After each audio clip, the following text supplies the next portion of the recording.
This is Matthew Cratter from Trader University, and today I want to talk about Biden, Trump, or a giant meteor. You've probably seen these bumper stickers around. If you're interested in learning how to make money in both bull and bear markets, no matter who's president, whether a Republican or a Democrat, or you just want to see what I'm trading or investing in, be sure to hit that subscribe button.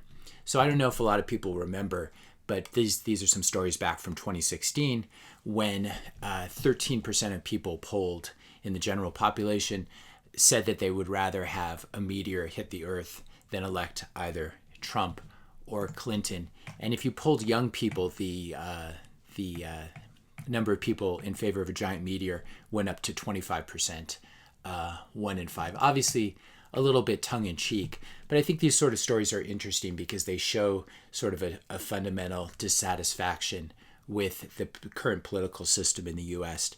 and the choices that were given. If you look at this story here, there are people who wrote in the various write-in ballots, people who wrote in Abraham Lincoln, Dwight Eisenhower, Ronald Reagan, obviously all deceased, as well as writing in Kanye, Jesus Christ, and meteors. This was in Tennessee, I believe, in 2016. Now, I think part of this is that there is sort of a generational war going on here. And when I started to look into this, I was actually shocked. I have the sense always that politicians are fairly old, but the number of powerful politicians in the U.S. that are over the age of 70, even over the age of 80, is quite unbelievable. And we have to ask ourselves, why do we need to choose? Why do our candidates have to be so old? Nothing against either of any of them. I'm sure they're all nice grandfathers and grandmothers, but there is a certain physical and cognitive decline that does set in your 70s and 80s for most people. Now, if we look at the ages and the net worths, we can see obviously a lot of money as well. And I think this goes for both sides. I have Trump here listed at $2.5 billion. So no matter which side you're on, don't get mad about it. This is just what Google is saying. Obviously, Biden is quite wealthy as well. He calls himself middle class Biden. But you can look at, this is his first house that he bought when he was 32 years old in Delaware. So this is who politicians really look out for. They look out for themselves. And we have a really strange situation now where not only do we have so many really old politicians, here's the list of all these people in the House of Representatives and in the Senate who are in their 80s, but we also, I think it's very strange, for example, as a Gen Xer myself, why have we never had a Gen X president? We've certainly had enough Gen Xers above the age of 40 for long enough, and I would love to see younger candidates running for president and for Congress. It'd also be nice some point in my lifetime to get a Gen X president. I want to combine this story with the Barron's cover, the recent Barron's cover that showed Jerome Powell on the cover talking about, and the headline was, "The winner, no matter what happens on election day, count on Fed Chairman Jerome Powell as the stabilizing force for the economy and the markets." And I find this extremely frustrating, as you would imagine. Here's a guy who basically turned on the money printers. Perhaps he had to, given the fiat system, but this is how he stabilized the markets, by turning on the money printers, cranking up the M2 money, buying junk bonds, and doing various things that are not even in the Federal Reserve Charter. And so here's another example of a guy who's a lawyer, private equity, investment banker type, actually at the helm of the economy. We're running this very centralized economy.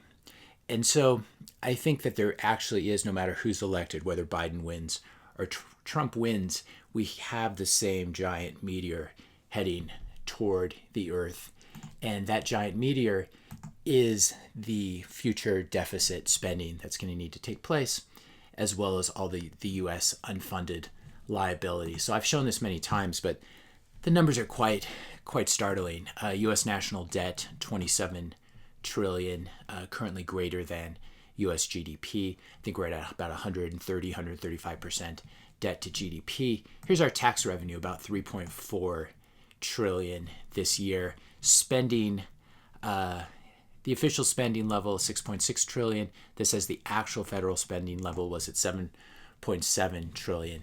And so when you're spending more money than you're bringing in, you get what's called a budget deficit. Current budget deficit, depending on your estimates, is somewhere between 3 and 4.2 trillion. Now, when you combine that, when you're running deficit spending, the only way to spend more money than you're bringing in is to take on debt. So we can see that this deficit spending as a percentage of national debt, if you keep doing this, you basically keep adding about 4 trillion to the national debt every single year.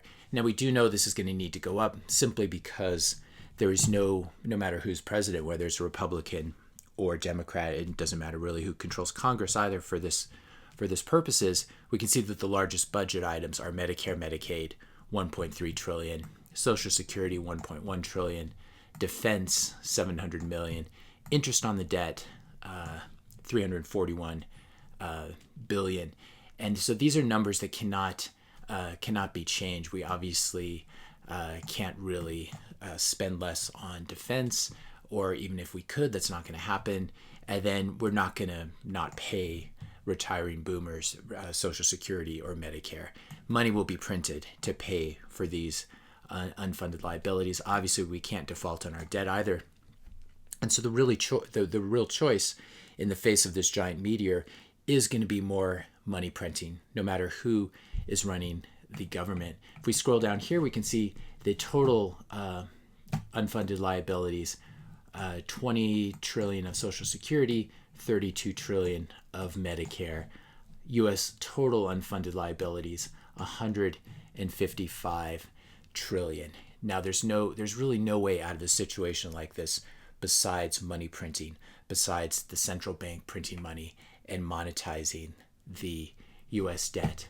We can see that under Republican and under Democrat administrations, this is the U.S. federal debt, the total public debt. It has gone up the entire time, and it's obviously gone parabolic really during the COVID crisis. But we can see that it's not an interruption of the trend. This looks almost like a stock chart of Apple or something like this, just from the lower left-hand corner to the upper right-hand corner. And so if you want to make bets on the future in the financial markets, what we can be sure of is that we're not going to have austerity. We're not going to have we're not going to not pay people's retirement benefits. And politicians are going to continue to make the easy choice, which is just to keep spending. And as a result, I'm officially endorsing Bitcoin here on election day. I'm not saying you should write in Bitcoin, obviously a little bit tongue-in-cheek, but if we look at Bitcoin really is the king. And I think this is amazing to see how Bitcoin has begun to pull away from everything else. And one reason for this is just because of this money printing by the central bank that's going to continue forever. So I've changed this a little bit. I've denominated Bitcoin. I've denominated all these currencies rather than being denominated in US dollar terms. I've done them in Bitcoin terms. So we can see that over the past 24 hours, Bitcoin unchanged, but we're looking at how everything, Bitcoin unchanged versus itself, I should say. But we should say that we should look at how it's outperforming other assets. So Bitcoin, Ethereum pair, Ethereum is weakened. Even Tether is weakened, which is presumably tethered to the US dollar. XRP down, Bitcoin Cash down, etc. Even Hex is down. If we look at a 7-day period, we get something very similar where it's just red, red, red.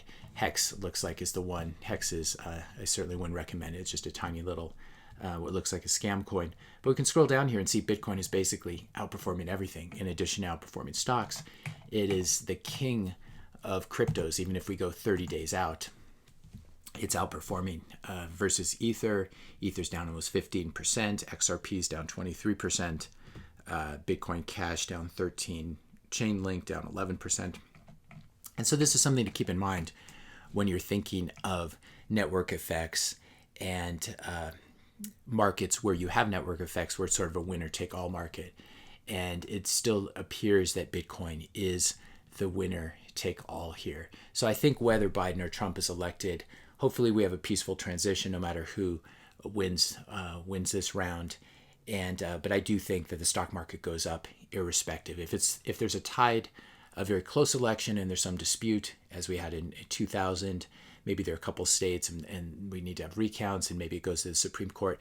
I think that's short-term negative for the market. But I am extremely bullish on stocks, extremely bullish on gold, on Bitcoin, on real estate, simply because the U.S. is going to have to continue to devalue the dollar versus all these other assets, and simply because of the math of deficit spending and unfunded liabilities. Jerome Powell really is the president of the United States. He has the most power of anyone because he controls the printing press, and his predecessors printed a lot of money. His successors will print a lot of money, and that's the only way out. And so that's another reason that I'm endorsing Bitcoin on election day. If you found this video helpful, be sure to hit that subscribe and like button. Hit the notification bell if you want to be notified when I publish my next video. And let me know your questions and comments in the comment section below. Thanks a lot for watching, and I'll see you in the next video.